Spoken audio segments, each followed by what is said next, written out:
La joie se rencontre. Yves Le Truidic.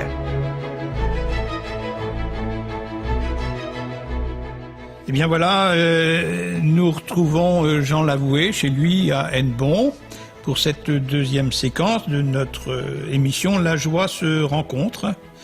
Joie rencontrée au long cours de notre entretien déjà, Jean. On a le plaisir de cheminer ensemble. Hein, et puis, on est bien chez vous. On a parlé de votre maison tout à l'heure. On y est bien. Et on sent la présence de René Guicadou, dont vous nous parlez si brillamment. Vous avez toujours été emballé, attentif à la poésie ? À la poésie, je crois que ça vient vraiment de loin, et en même temps que la chanson, la chanson française. Mais quand j'étais jeune, c'était aussi les chansons à la mode, hein, dans les années 60, début des années 70. Mais très vite, c'est vrai que la poésie, la belle et grande chanson française, Jacques Brel, Georges Brassens, Ferrat, etc. Et le goût d'écrire moi-même des chansons. D'ailleurs, à partir de 15-16 ans, j'ai joué de la guitare, j'ai composé quelques chansons. Donc ça, c'était présent, quoi. Et de la chanson à la poésie ou l'inverse, la passerelle s'est fait très vite. Donc j'ai vraiment, ce goût, et de l'écriture, de la lecture, des ouvrages, de la réflexion aussi. Tout ça a était présent, et la rencontre de René Guicadou est venue assez tôt, hein, dans ce parcours.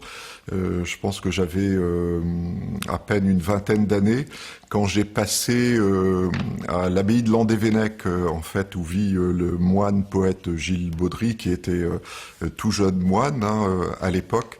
J'y ai passé une quinzaine de jours, et on a eu vraiment l'occasion de sympathiser, plus de fraterniser à cette occasion-là, et autour de la poésie de René Guicadou, dont il m'a fait écouter de magnifiques interprétations de poèmes dits par Daniel Gélin. Il avait le petit disque à l'époque, et voilà. Et je trouve que c'est important, grâce aux chanteurs, Philippe Forcioli que j'évoquais, Maurice Bénin, Gilles Fesservat et bien d'autres. On entre dans la poésie quand on n'est pas trop familier de la lecture de recueils de poésie.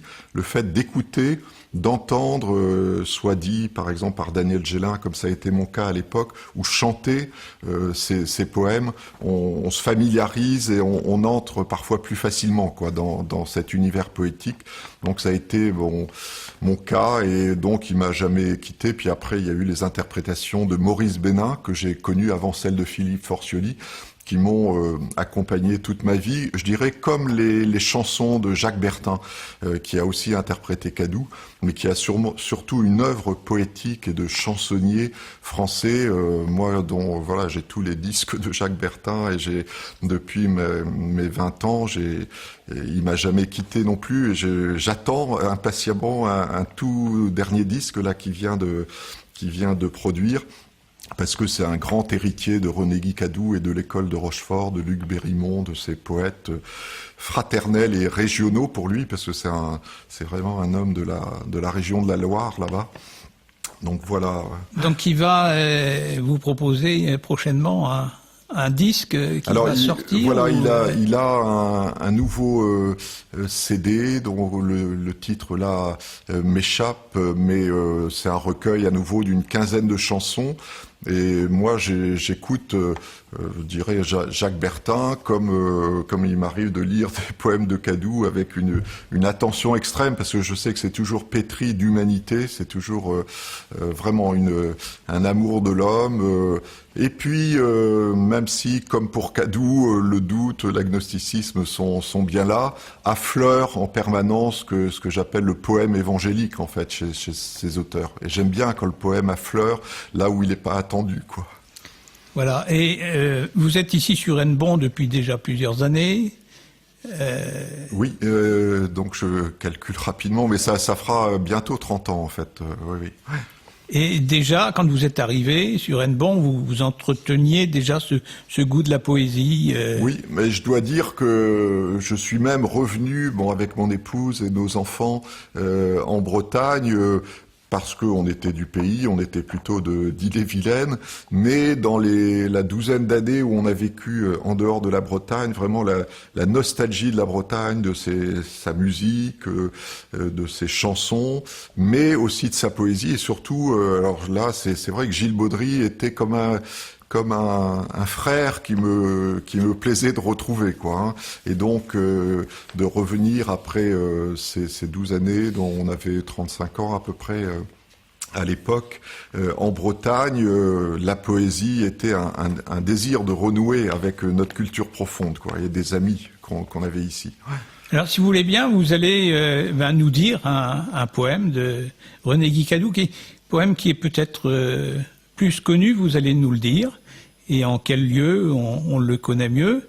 Hein, je crois avoir entendu récemment l'une de mes nièces évoquer à l'école avoir appris par cœur, disait-elle, ce poème que vous allez nous lire maintenant. Oui, j'ai une fille aussi qui le sait par cœur aussi, et je crois que beaucoup d'enfants du pays nantais, mais plus largement des écoles de l'ouest de la France ont entendu pour la première fois le nom de René Guicadou autour de ce poème qui est vraiment sans doute un poème destiné aux enfants, mais lui-même était un enfant d'instituteur, donc il se remet dans la peau de ces enfants à qui il enseigne aujourd'hui en écrivant très simplement un poème qui s'appelle Automne, donc qui est vraiment de saison, parce qu'on a vraiment une journée d'automne avec une pluie très très abondante aujourd'hui. Et donc voilà ce poème qui n'est pas très long. Automne. Odeur des pluies de mon enfance, dernier soleil de la saison, à 7 ans, comme il faisait bon, après d'ennuyeuses vacances, se retrouver dans sa maison. La vieille classe de mon père, pleine de guêpes écrasées, sentait l'encre, le bois, la craie, et ces merveilleuses poussières amassées par tout un été. Ô temps charmant des brumes douces, des gibiers, des longs vols d'oiseaux, le vent souffle sous le préau, mais je tiens, entre pomme et pouce, une rouge pomme à couteau. Alors c'est un très beau poème, mais on ressent bien, au niveau des dernières strophes, la nécessité d'une articulation qui soit quand même un petit peu poussée.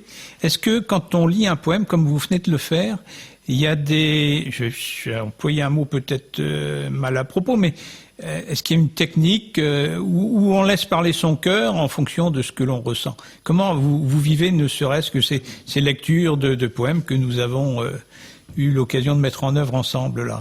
Oui, c'est vrai que l'émotion vient. Bon, je suis attentif quand il y a des petites erreurs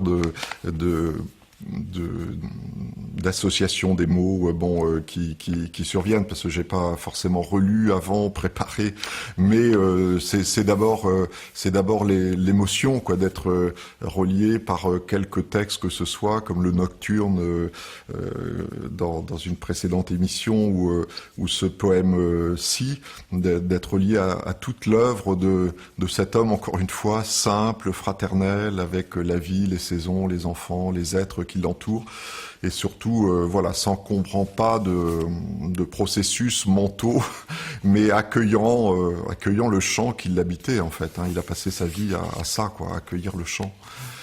Accueillir le chant, et en même temps rendre accessible pour les gens, rendre accessible la poésie. La poésie a évolué au fil des années. On parlait de rimes, on parlait de pieds, d'alexandrin. Est-ce qu'on s'est libéré de ça, je pense, dans le... Alors, bon, lui c'est vrai qu'il associe à la fois de la forme, encore parfois, du rythme, quelquefois des alexandrins, de la rime, mais le plus souvent, il s'en est affranchi.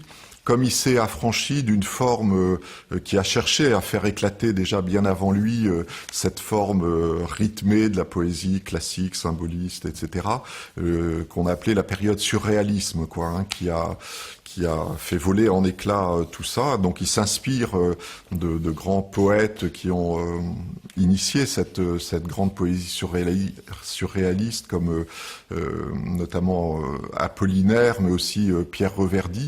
Mais en fait, il s'est affranchi très tôt aussi de ces exercices parfois un peu trop intellectuels et qu'il jugeait trop artificiels de cette poésie qui n'était pas, trouvait-il, suffisamment celle proche du cœur des gens, quoi. Donc il a préféré une poésie simple, écrite avec son cœur, susceptible de s'adresser à tous. Et c'est vraiment le cas, puisqu'il y a des poèmes qui peuvent vraiment être lus par les enfants, appris par cœur par les enfants et les accompagner toute une vie. Je pense que c'est ce qui lui vaut aussi, non seulement parce qu'il était de culture laïque et comme instituteur laïque, ce qui lui a valu que beaucoup d'écoles, notamment primaires, mais il y a aussi des collèges, portent son nom en Bretagne et en Pays de Loire, parce que c'était cette poésie simple. Mais beaucoup de gens le connaissent aussi par ce côté-là, simplement d'une poésie pour les enfants, alors que c'est un immense poète de l'homme dans sa plénitude et sa maturité, quoi, et sa spiritualité. Donc le travail que vous avez effectué en réalisant cet ouvrage est aussi dans l'objectif de rendre René Guicadou encore plus accessible. Oui, j'espère que de nouveaux lecteurs qui n'ont pu le connaître que par son nom, le nom d'une école, un poème appris autrefois, puissent aller chercher plus loin et découvrir combien c'est un poète qui peut parler à leur âme, je dirais, à leur histoire de vie, à leur finitude, à notre fragilité, à notre où vie et mort se tutoient, quoi, sans cesse. Alors lui, il a vécu ça avec intensité. Nous, on a tendance à repousser les échéances, sauf quand la maladie nous tombe dessus. Mais c'est vraiment un poète fraternel qui peut nous accompagner très loin sur nos chemins de vie.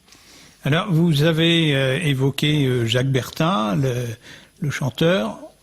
On va choisir parmi vos préférences, on va choisir un des poèmes chantés par Jacques Bertin pour clore cette partie-là de notre émission. Vous étiez là, je vous tenais comme un miroir entre mes mains, la vague et le soleil de juin ont englouti votre visage, ont englouti votre visage, ont englouti votre visage. Chaque jour je vous ai écrit, je vous ai fait porter mes pages par des ramiers, par des enfants, mais aucun d'eux n'est revenu. Je continue à vous écrire, je continue à vous écrire. Tout le mois d'août s'est bien passé, malgré les obus et les roses, et j'ai traduit diverses choses en langue bleue que vous savez, en langue bleue que vous savez, en langue bleue que vous savez. RCF Sud-Bretagne. La joie se rencontre. Alors, si vous voulez bien, Jean, on va essayer de comprendre, vous allez nous aider à comprendre le pourquoi de ces deux prénoms de René Guicadou. Parce qu'on n'en a pas parlé, on ne l'a pas évoqué encore au cours de nos émissions précédentes, de nos séquences précédentes. Alors, oui, je crois que c'est un cœur aussi de la vie poétique de René Guicadou, ce choix de ce double prénom au fronton de son œuvre, double prénom qui lui avait été donné par ses parents à sa naissance, mais le prénom usuel était celui de René. Ses parents l'appelaient René, Hélène l'a toujours appelé René. et c'est lui qui a tenu à ce que son nom d'écrivain soit René Guy Cadou, sans trait d'union. Il y tenait particulièrement. Donc on a bien deux prénoms qui sont à la source du nom et qui s'expriment dans cette œuvre poétique. Et donc Guy était le nom d'un frère qu'il n'a pas connu, qui était mort avant la guerre, à l'âge de 18 mois, 8 ans avant sa mort, je crois d'une méningite.